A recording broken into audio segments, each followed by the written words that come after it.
Seringkali keinginan dan kerakusan kita itu menjadi berhala, sehingga itu membutakan mata kita dan menghalalkan segala cara. Bukan berarti semua keinginan kita itu adalah sesuatu yang Tuhan restui. Sekeren apapun strategi yang kau buat atas hidupmu, tanpa penyertaan Tuhan semua akan gagal. Hanya Tuhan yang sanggup membuat semua yang kita rancangkan itu berhasil. Lakukan kewajiban kita, hidup menyenangkan Tuhan, taat kepada firman. Itu aja, selanjutnya hidup ini Tuhan yang atur. Rezeki, semuanya itu sudah diatur Tuhan. Ketidaktaatan memang selalu berujung kepada maut. Jangan selalu memaksakan keinginan dagingmu, saudara. Pakai rem firman Tuhan, supaya engkau enggak kebablasan dan mati binasa. Saudara, orang yang menaruh harapannya penuh kepada Tuhan, Alkitab berkata, sekalipun dia melewati bayang-bayang maut, dia tidak takut sebab dia tahu Tuhan beserta. Ketika kita percaya sungguh kepada Tuhan, kita percaya juga bahwa Tuhan itu menjamin hidup kita bahkan sampai pada kekekalan. Ya, dan saya percaya semua yang kita hadapi hari ini, kita nggak takut lagi dengan kematian. Amin. Jangan amin-amin toh loh. Ya, harus siap-siap semuanya. Amin. Bilang kanan kirimu, siap-siap loh. Bagaimana mempersiapkan hidup memasuki tahun depan yang tidak menentu? Kita harus sungguh-sungguh menghormati Tuhan. Mari kita baca bersama firman Tuhan. Saya percaya firman Tuhan akan menjadi jawaban bagi setiap kita, bagaimana kita hidup menghormati Tuhan. Mari buka bersama 1 Raja-Raja pasal 22, saudara. Hari-hari ini panas sekali ya. 1 Raja-Raja pasal 22, ayat yang pertama saya baca, saudara, ayat yang kedua dan seterusnya ya. 3 tahun lamanya orang tinggal aman dengan tidak ada perang antara Aram dan Israel. 2, baca bersama.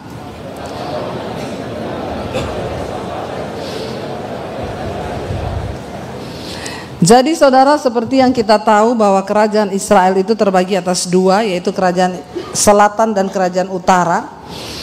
Dan Yosafat itu ada di Yehuda sebagai raja pada zaman itu, dan di Israel itu ada raja Ahab. Kita tahu bersama Ahab adalah seorang raja yang jahat. Karena apa, saudara? Dia menikah dengan seorang perempuan yang paling jahat di Alkitab. Siapa perempuan yang paling jahat di Alkitab?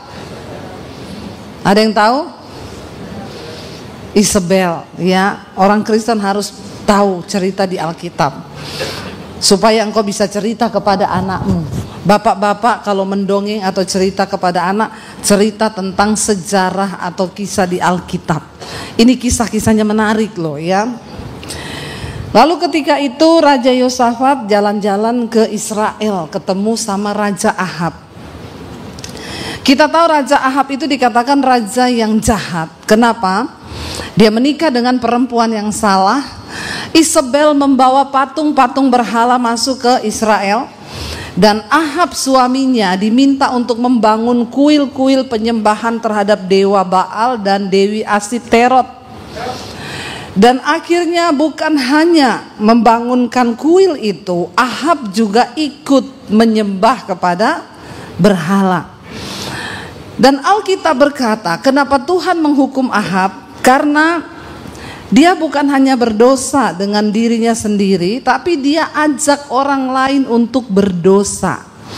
Karena Ahab, bangsa Israel seluruhnya ikut menjadi penyembah berhala. Dan karena itu Tuhan menghukum. Dan bukan cuma itu, Ahab ini seorang raja yang keinginannya itu tidak terbendung. Kita tahu ceritanya bersama ketika satu kali Ahab ini menginginkan kebun anggur milik siapa? Nabot. Kebun anggur itu diingini oleh Ahab. Saya mau tanya saudara, sebagai raja di Israel, kira-kira istananya Ahab itu gede atau kecil? Ya, besar kan? Kira-kira tanahnya luas atau sempit? Luas kan? Dia juga mau tanam kebun anggur kan? Ya terserah dia mau di mana aja bisa kan? Tapi dia kepengen tanahnya, kebun anggurnya yang namanya Nabot. Waktu dia kepengen, dia suruh beli, tanya sama Nabot, mau dijual berapa? Tapi ternyata Nabot menjawab, saya tidak menjual kebun itu. Kenapa? Karena itu adalah peninggalan atau warisan orang tua. Ya kadang orang itu tidak semua harus dihargai dengan uang toh. Ada hal-hal yang memang nggak bisa. Bukan karena dia nggak butuh uang, mungkin Nabot butuh uang, tapi karena itu warisan orang tua. Mungkin dulu orang tuanya berpesan jangan dijual, jadi Nabot nggak mau jual. Lalu Ahab bersedih, saudara. Dia punya keinginan tidak dituruti. Istrinya Isabel tanya, "Pak, kamu kenapa sedih?"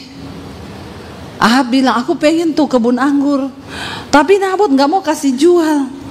Sebagai istri yang baik, ibu-ibu kita ini sebagai istri ya, kita kalau sebagai istri, suami itu bersedih karena ada yang dia pengeni, tapi memang itu nggak bisa. Kira-kira kita nih ngomongnya apa sama suami?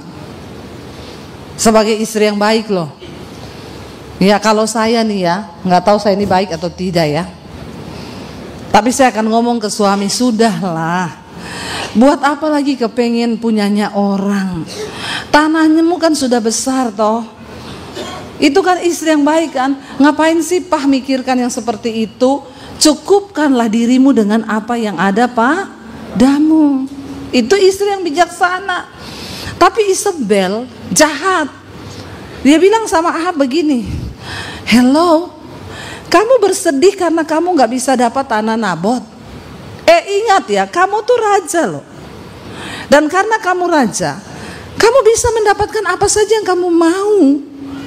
Gak usah bersedih begitu, nanti aku yang urus." Isabel ambil stempel tanda tangan Ahab sebagai raja. Dia bikin surat. Dia tulis di sana, bikin berita acara, Nabot sudah menghujat Tuhan dan menghujat Raja Israel. Bikin fitnahan bahwa Nabot itu harus dihukum mati. Karena zaman itu orang tidak boleh menghujat Tuhan. Akhirnya dia suruh panggil saksi dusta 2 orang, bayar saksi dusta untuk bersaksi di depan pengadilan supaya Nabot dihukum mati oleh keterangan 2 saksi. Digelarlah pengadilan, ditok surat itu dengan tanda tangan Raja Ahab. Digelar pengadilan, tua-tua Israel semua berunding. Lalu 2 orang saksi dusta maju dan berkata, "Iya betul, Nabot menghujat Allah. Kami saksinya." Keterangan 2 saksi cukup menjadi berita acara itu sah dan dijatuhi hukuman.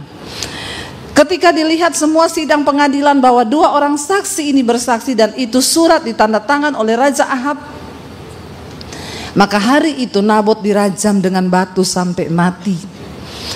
Dan mayatnya dibawa keluar.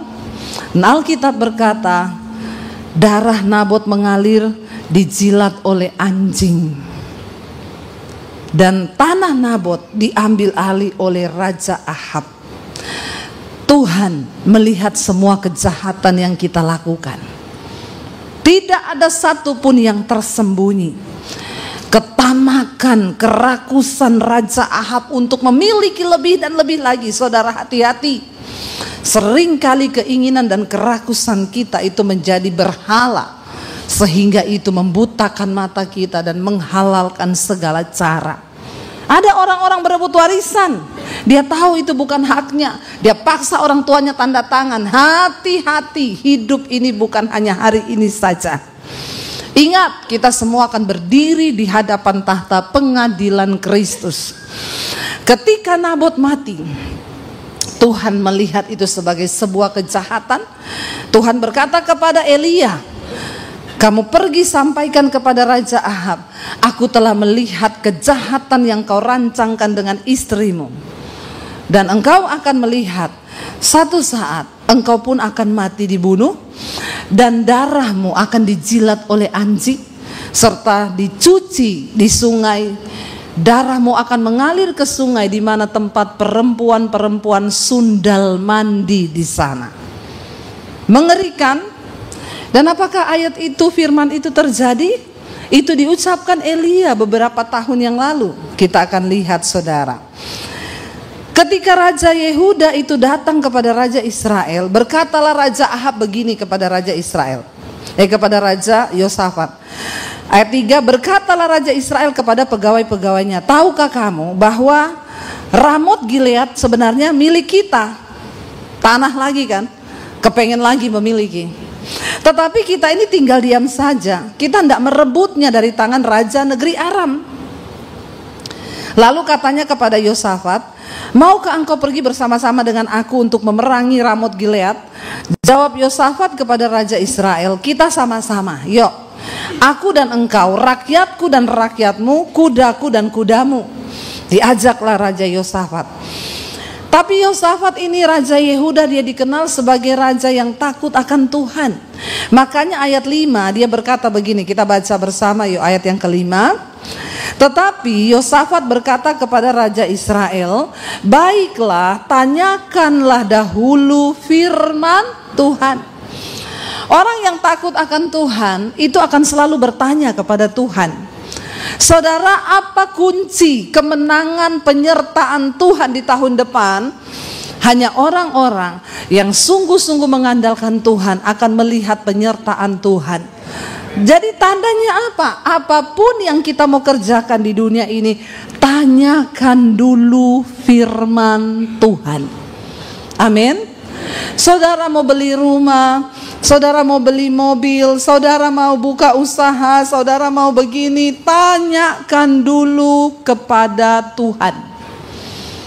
Ketika engkau diberkati dengan keuangan, jangan berpikir uang itu hakmu. Saya dan suami kami belajar untuk selalu bertanya. Kemarin lihat pameran mobil di Jakarta. Jauh sebelum pameran tuh suami saya bilang, "Say, nanti kita beli mobil ini ya." Iya. Tapi saya bilang, berdoa Tuhan izinkan apa enggak. Iya, kita bawa dalam doa sekarang, kata suami saya. Ya iya, doa dulu no, sekarang kan pamerannya masih lama. Tiba-tiba pameran dibuka, kita pergi saudara ke mobil yang mau kita lihat. Saya bilang sama suami, berdoa loh, berdoa. Kita lihat di mobil itu udah naik, disuruh coba sama orangnya. Enak ya Pak? Enak, memang enak. Ya udah Bapak DP dulu, nanti berapa hari kami kirim. Suami saya bilang, tunggu, jangan buru-buru DP saya. Minta damai sejahtera dari Tuhan. Kita keliling-keliling dulu. Mas, bentar kita keliling-keliling dulu ya. Iya Pak, enggak DP aja sekarang Pak, ini lagi ada promo gini-gini. Enggak, kita keliling dulu.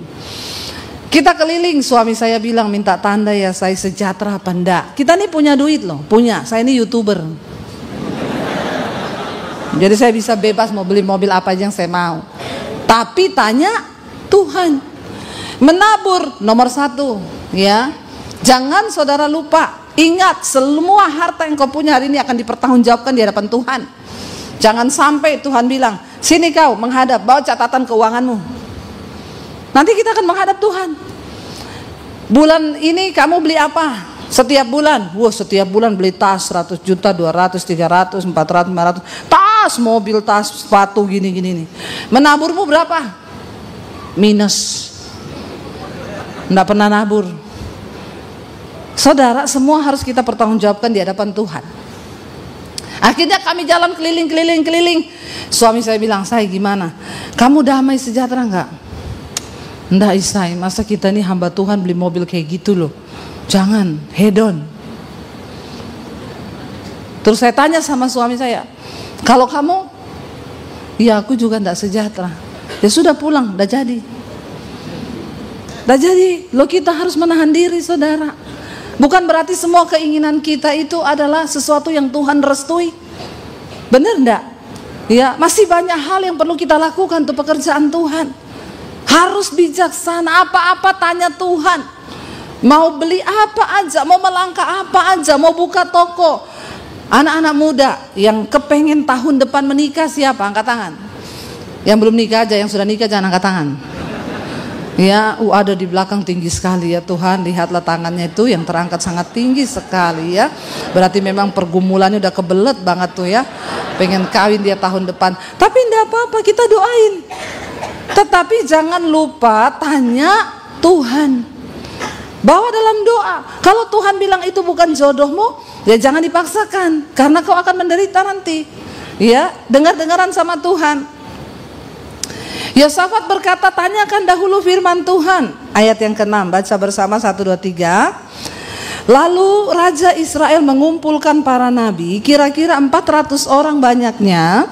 Kemudian bertanyalah ia kepada mereka, apakah aku boleh pergi berperang melawan Ramot Gilead, atau aku membatalkannya? Jawab mereka, majulah, Tuhan akan menyerahkan ke dalam tangan raja.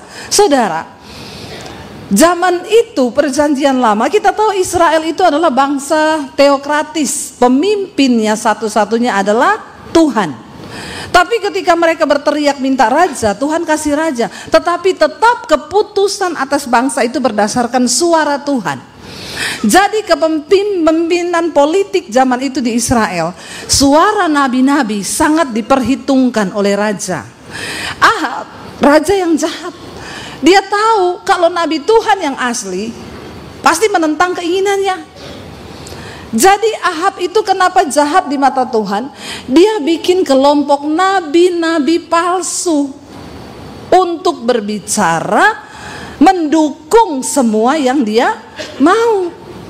Kalau saudara baca judul perikopnya di sana adalah, ya, nabi Tuhan berhadapan dengan nabi palsu. Ketika ada yang asli, selalu ada yang palsu. Nabi pun begitu. Ahab bikin kelompok nabi untuk mendukung semua rencana dan program-programnya agar rakyat percaya bahwa itu suara Tuhan. Makanya Ahab tuh jahat, sampai suara Tuhan aja dipalsu sama dia. 400 nabi berkata, maju karena Tuhan akan memberikan kemenangan kepadamu. Ayat yang berikutnya saudara, ayat yang ke-8. Lalu ayat yang ke-7, Yosafat itu pegah dengan Tuhan. Waktu dia dengar 400 orang nabi satu suara loh, mendukung Ahab semua untuk berperang. Ayat 7 kita baca bersama, apa yang Yosafat bilang? Tetapi Yosafat bertanya, tidak adakah lagi di sini seorang nabi Tuhan, supaya dengan perantaraannya kita dapat meminta petunjuk? Yosafat tuh curiga, ini kok nabi satu suara semua ya, mendukung ya? Ada nggak nabi satu lagi untuk kita minta petunjuk? Ayat 8, jawab Raja Ahab, dia berkata begini, jawab Raja Israel kepada Yosafat, apa? Masih ada seorang lagi yang dengan perantaraannya dapat diminta petunjuk Tuhan, tetapi apa? Aku membenci dia. Kenapa dia benci? Sebab tidak pernah ia menubuatkan yang baik tentang aku, melainkan apa saudara? Dia selalu menubuatkan malapetaka. Karena memang Ahab ini orang jahat, makanya selalu dia akan ditimpa oleh malapetaka. Lalu orang itu ialah siapa? Mika bin Yimla. Kata Yosafat, raja jangan berkata begitu, masa kamu benci dia?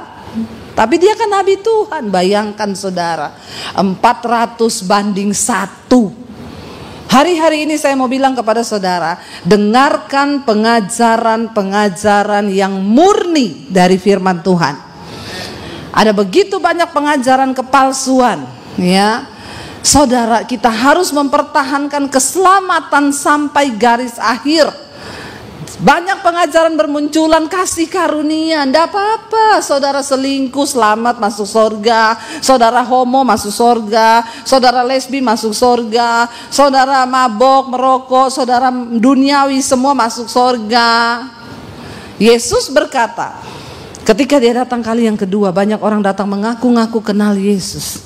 Tapi Tuhan bilang, aku tidak mengenal engkau, sebab engkau pembuat kejahatan.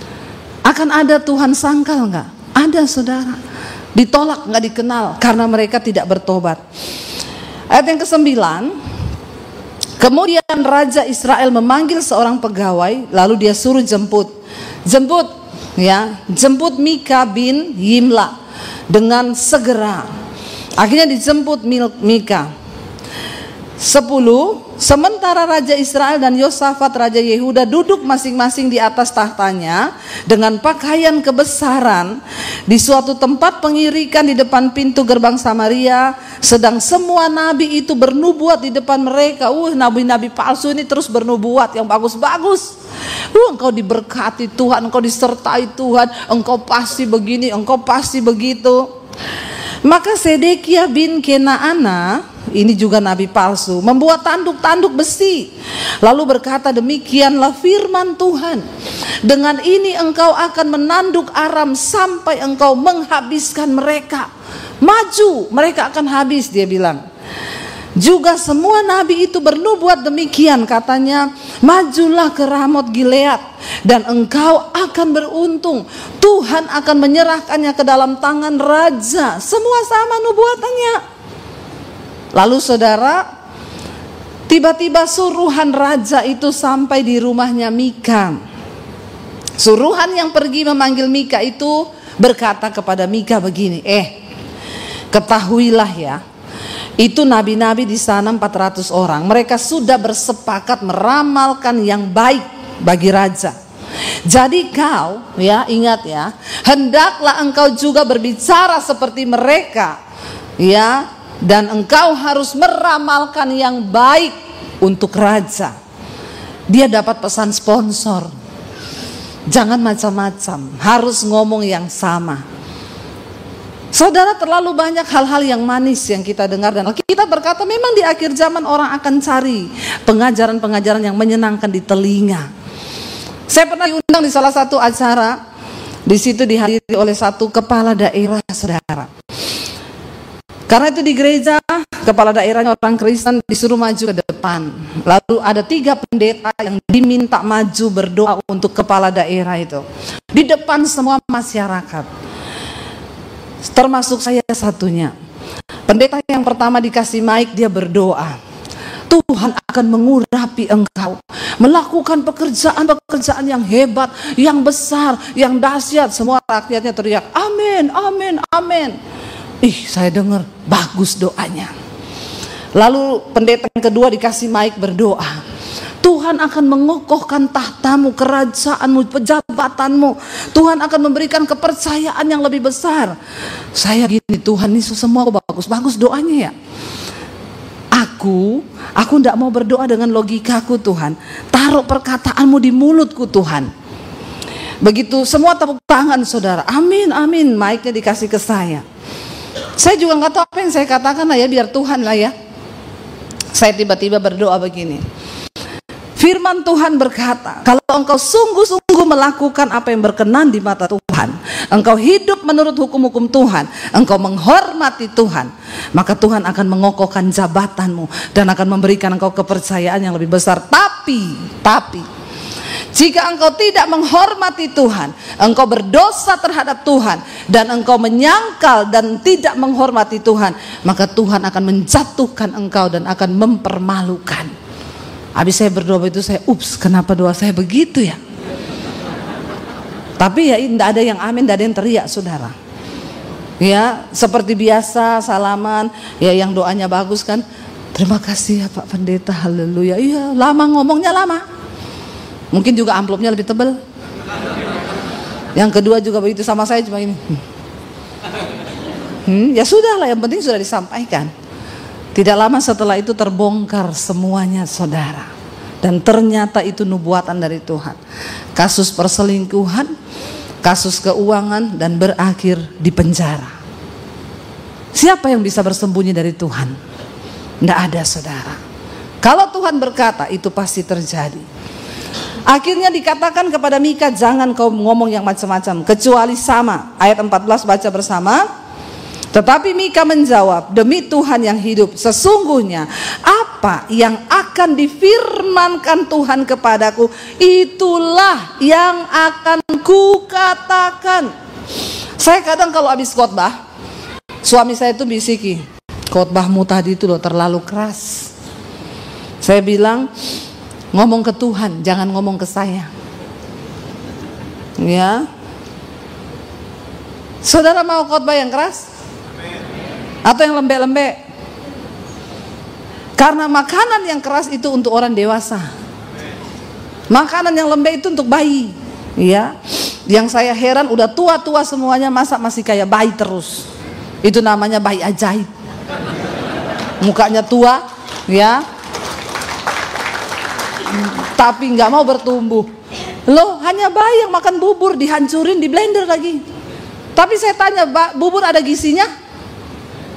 Ya, orang dewasa makan nasi padang, pakai sambal, ya. Apalagi kalau makan ayam geprek, tingkat kepedesannya pol. Nggak apa-apa, dia nggak sakit perut karena sudah dewasa. Lalu saudara dikatakan, kita lanjut ayat 15. Setelah ia sampai kepada raja, bertanyalah raja kepadanya, Mika, apakah kami boleh pergi berperang melawan Ramot Gilead atau kami membatalkannya?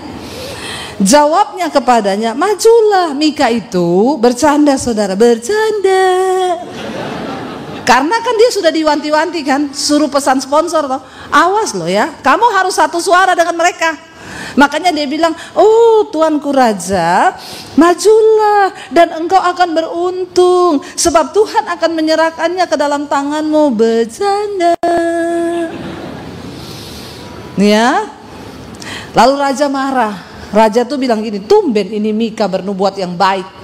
Raja ngomong gini, tetapi raja berkata kepadanya, sampai berapa kali aku menyuruh engkau bersumpah ya, supaya engkau mengatakan kepadaku tidak lain dari kebenaran demi nama Tuhan. Berarti kan raja ini sebenarnya sudah tahu kan, yang dari Tuhan itu sebenarnya bukan itu kan. Lalu akhirnya Mika menjawab begini ayat 17. Lalu jawabnya, nah ini yang benar dari Tuhan. Kau mau tahu kalau kau pergi berperang apa yang akan terjadi? Telah kulihat seluruh Israel bercerai-berai di gunung-gunung seperti domba-domba yang tidak mempunyai gembala. Sebab itu Tuhan berfirman kepada mereka, mereka ini tidak punya tuan. Baiklah masing-masing pulang ke rumahnya dengan selamat. Kemudian Raja Israel, Raja Ahab berkata begini kepada Yosafat, iya toh, lihat nih, iya toh, betul kan? Telah kukatakan kan kepadamu, tidak pernah dia ini menubuatkan yang baik tentang aku, melainkan hanya malapetaka. Ini kan berarti nubuatannya Israel seperti gembala yang tidak domba yang tidak bergembala, nggak punya tuan. Berarti apa? Rajanya mati. Harusnya kalau dia tahu itu suara Tuhan, taat, jangan berangkat. Amin.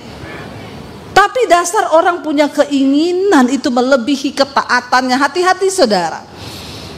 Tahun 2024 tanpa ketaatan engkau tidak akan melihat berkat-berkat Tuhan di hidupmu. Karena itu tinggalkan dosa, buang semua hal yang menyakiti hati Tuhan. Tuhan berkata, aku menghormati orang yang menghormati aku. Bayangkan loh, kalau kita menghormati Tuhan, kita dihormati Tuhan. Wow, kalau Tuhan hormati kita, saudara bisa bayangkan apa yang akan saudara alami. Saya melihat bagaimana Tuhan menyertai hidup kami. Saya cuma tiap hari bisa berkata, wow, wow, wow, wow. Amin.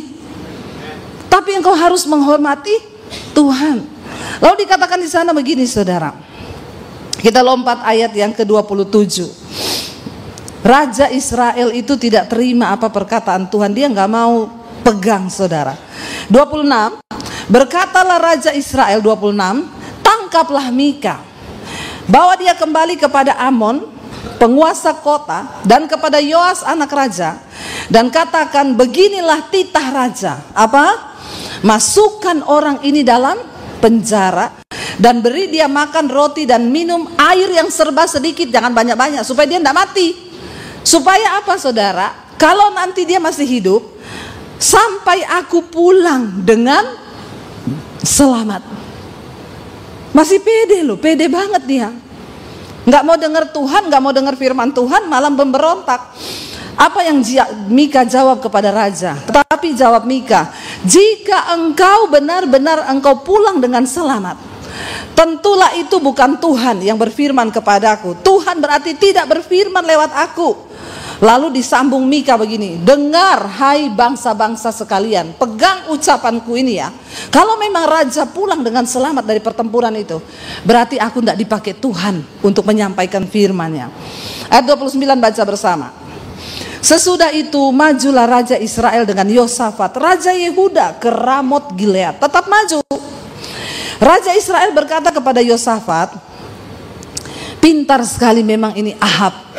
Dia punya strategi yang jitu. Dia bilang begini sama Yosafat, aku akan menyamar dan masuk ke pertempuran, tetapi engkau pakailah baju kebesaranmu. Ya, lalu menyamarlah Raja Israel, kemudian masuk ke pertempuran. Saudara, dalam setiap pertempuran itu yang menjadi tujuan sasaran utama dibunuh siapa? Raja. Mereka akan cari yang pakai baju raja. Ahab ini licik, Nabot aja dia bisa bunuh begitu. Incarannya dia, tapi dia bilang sama Yosafat, kamu tetap pakai baju raja. Supaya siapa yang dibunuh? Dia menyamar. Strateginya cukup keren sih saudara. Tapi dengar baik-baik, sekeren apapun strategi yang kau buat atas hidupmu, tanpa penyertaan Tuhan semua akan gagal. Hanya Tuhan yang sanggup membuat semua yang kita rancangkan itu berhasil. Jangan bikin strategi sendiri, kita nggak cukup pintar dengan hidup ini. Akan ada begitu banyak kelicikan di luar sana. Tapi ketika engkau mengandalkan Tuhan, dan Yosafat seorang yang takut akan Tuhan, Tuhan pasti melindungi dia. Lalu dikatakan di sana, adapun raja negeri Aram ayat 31 telah memberi perintah kepada para panglima pasukan keretanya. Raja Aram punya strategi juga. Dia punya panglima itu 32 orang banyaknya. Itu prajurit-prajurit yang ampuh. Mereka ini orang-orang top dalam peperangan. Raja Aram bilang begini, jangan kamu berperang melawan sembarang orang, melainkan kamu hanya melawan Raja Israel saja. Raja Aram bilang, jangan buang energi, buang waktumu untuk berperang dengan prajuritnya. Sasaranmu ketika masuk di medan pertempuran, cari yang pakai baju raja. Segera sesudah para panglima pasukan kereta melihat Yosafat. Nah, kan Yosafat yang disuruh maju sama Ahab kan, pakai baju perang ya. Dia kan menyamar. Lalu mereka berkata, itu pasti Raja Israel, Raja Ahab. Lalu majulah mereka untuk menyerang. Tetapi Yosafat berteriak, maaf, aku bukan Raja Israel. Aku ini Yosafat, Raja Yehuda. Lalu Tuhan luputkan dia, 33. Segera sesudah para panglima pasukan kereta itu melihat bahwa dia bukan Raja Ahab, bukan Raja Israel, maka mundurlah mereka daripadanya. Oh, ternyata bukan Ahab. Untung loh, untung Raja Yehuda itu berteriak, kalau enggak dia udah dipanah mati. Ayat 34. Saudara, pasukan yang diperintahkan untuk menembak itu dikatakan 34, tetapi seorang menarik panahnya dan menembak dengan apa?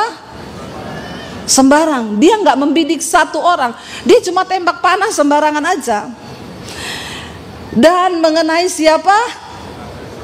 Raja Israel di antara sambungan baju sirahnya. Kemudian ia berkata kepada pengemudi keretanya. Jadi Raja Israel ini dia juga naik kereta, tapi di tengah-tengah prajurit biasa.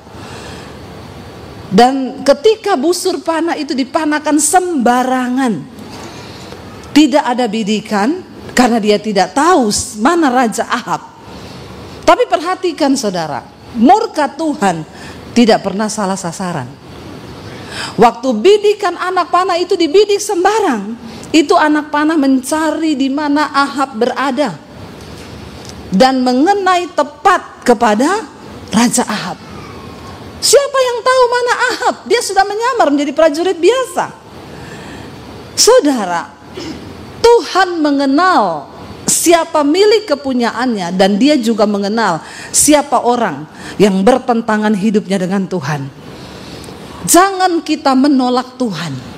Orang yang menolak Tuhan artinya apa? Orang yang menolak firman Tuhan. Ketika Tuhan berfirman, lakukan. Sebab segala rutinitas kekristenan kita tanpa disertai ketaatan, semuanya adalah bohong dan sia-sia. Saya berdiri di mimbar ini bukan berarti auto saya masuk surga. Otomatis saya masuk surga karena saya khotbah. Semua pelayan Tuhan di sini, dengar baik-baik, pemusik, worship leader, singer, engkau berdiri di sini itu bukan auto engkau masuk surga. Semua kegiatan kita tidak menjamin akan keselamatan. Apa yang menjamin? Ketaatan untuk melakukan firman Tuhan. Tepuk tangan buat Tuhan. Saya mau sampaikan suara Tuhan hari ini, saudara. Tahun depan tidak bisa diprediksi apa yang akan terjadi. Ini orang sudah ketakutan, Bu, nyamuk awal bulan Desember nyamuk dilepas, Ibu. Apa pandangan Ibu tentang nyamuk ini? Saya bilang, kenapa? Kok heboh banget? Ya ini kita bisa mati. Ingat, hidup matimu di tangan Tuhan, bukan di tangan nyamuk. Amin. Kalau belum waktunya mati, biar kau digigit 1000 kali sama itu nyamuk, kau udah mati. Tapi kalau sudah waktunya kau mati, nggak usah tunggu digigit nyamuk. Lagi nonton TV juga bisa. Kok nggak ngerti-ngerti ya? Ya, belum selesai nyamuk, kutu busuk masuk. Sudah sampai di Singapura, di hotel, di sofa, kutu busuk. Katanya, Bu, ini kutu busuknya udah terbang ke Indonesia. Saya bilang, dia belum bikin visa, nggak bisa masuk. Nggak usah ketakutan dengan berita-berita yang kita dengar akan terjadi ini dan itu. Teguhkan imanmu kepada Tuhan. Lakukan kewajiban kita, hidup menyenangkan Tuhan, taat kepada firman. Itu aja. Selanjutnya hidup ini Tuhan yang atur. Rezeki, semuanya itu sudah diatur Tuhan. Bagian kita taat. Akhirnya apa yang terjadi, saudara? Busur itu tepat mengenai Raja Ahab. Lalu kereta disuruh putar berbalik sebab dia terluka. Tetapi pertempuran itu bertambah seru pada hari itu, dan raja tetap ditopang berdiri di dalam kereta berhadapan dengan orang Arab itu sampai apa? Ia mati pada waktu petang. Darahnya mengalir dari lukanya ke dalam palung kereta. Kira-kira pada waktu matahari terbenam, terdengarlah teriakan di sepanjang barisan tentara itu, masing-masing ke kotanya, masing-masing ke negerinya. Teriakannya apa? 37, Raja sudah mati. Maka pulanglah mereka ke Samaria, lalu mereka mengubur raja di Samaria. 38, ketika kereta itu dicuci di tepi telaga Samaria, maka darah raja dijilat. Nubuatan Elia tergenapi, saudara. Beberapa waktu kemudian dosa itu akan mengejar. Jangan bilang begini, itu Ibu Debbie pendeta perjanjian lama. Ada yang bilang begitu, saudara. Itu perjanjian, itu Bu Debbie itu pendeta hukum Taurat. Khotbahnya nakut-nakuti jemaat. Kita ini sekarang sudah hidup di zaman kasih karunia. Nggak ada lagi penghukuman. Orang mau selingkuh, orang mau pelakor, mau jadi ani-ani, ya semuanya kasih karunia. Siapa ngomong, saudara? Ya, ada teman saya diajarin sama orang. Terus teman saya bilang, enggak loh, kalau menurut pendapat saya itu, kalau kita itu berbuat dosa, kita sengaja gini, kita nanti enggak masuk surga. Siapa yang ngomong? Lalu teman saya bilang, saya ngikuti pengajarannya Bu Debbie Basir. Oh, itu kan pendeta Taurat. Itu pendeta perjanjian lama. Saudara, kalau perjanjian lama ini tidak diperlukan, ini sudah dibuang, nggak ada lagi di Alkitab. Kita belajar tentang sifat Allah itu di mana? Di perjanjian lama. Dan Tuhan itu tidak berubah, dahulu, sekarang, bahkan sampai selamanya. Tuhan memiliki dua sisi. Dia penuh kasih, tapi dia juga akan datang menghukum. Natal adalah peristiwa kedatangan Yesus Sang Juru Selamat, menawarkan kasih karunia kepada orang yang mau percaya kepada Dia. Karena itu barang siapa yang percaya pada Dia diselamatkan bukan karena perbuatan baik kita, tapi karena kasih karunia Allah. Saya waktu diselamatkan Tuhan lagi keadaan berlumuran dosa, mau bunuh diri karena kebanyakan dosa. Tuhan datangi, Dia angkat saya. Tapi Tuhan akan datang kali yang kedua, bukan lagi membawa kasih karunia. Dia akan datang sebagai hakim yang akan mengadili setiap orang. Dan Alkitab berkata, kita rumah Allah sendiri yang harus pertama-tama dihakimi. Saudara, mari kita buka mata. Apa yang sudah nubuatkan Tuhan dan dikatakan di sana, darahnya dijilat anjing, sedang apa? Perempuan-perempuan sundal mandi di tempat itu sesuai dengan firman Tuhan yang telah diucapkannya. Kenapa perempuan sundal? Isabel membawa persundalan masuk, persinahan terjadi, kenajisan terjadi, dan akhirnya itu terjadi. Saudara, coba kalau Ahab mau mendengar apa yang disampaikan Mika, dan dia mengurungkan niatnya untuk pergi berperang dengan ambisi untuk memperoleh tanah Ramot Gilead itu. Seandainya dia bilang, iya kita dengar Mika ya, nggak usah pergi dulu lah. Tapi ketidaktaatan memang selalu berujung kepada maut. Jangan selalu memaksakan keinginan dagingmu, saudara. Pakai rem firman Tuhan, supaya engkau nggak kebablasan dan mati binasa. Mungkin sekarang kita nggak mati, tapi rohani kita mati. Masih ada kesempatan untuk bertobat. Darah Yesus tercurah. Tuhan tidak pernah menolak orang-orang yang mau datang kepada Dia. Asal kita mau bertobat, Dia selalu mau menerima kita apa adanya. Saya undang para imam musik maju ke depan. Kita nyanyikan lagu tadi yang mau firman. Saudara, kita percaya selama kita hidup berkenan, menyenangkan Tuhan, maka Tuhan janjinya itu terjadi dalam hidup kita. Tapi kalau kita tidak menghormati Tuhan sama seperti Ahab, maka penghukuman, kebinasaan, kematian, malapetaka itu akan menanti hidup kita. Bangkit berdiri bersama di hadapan Tuhan.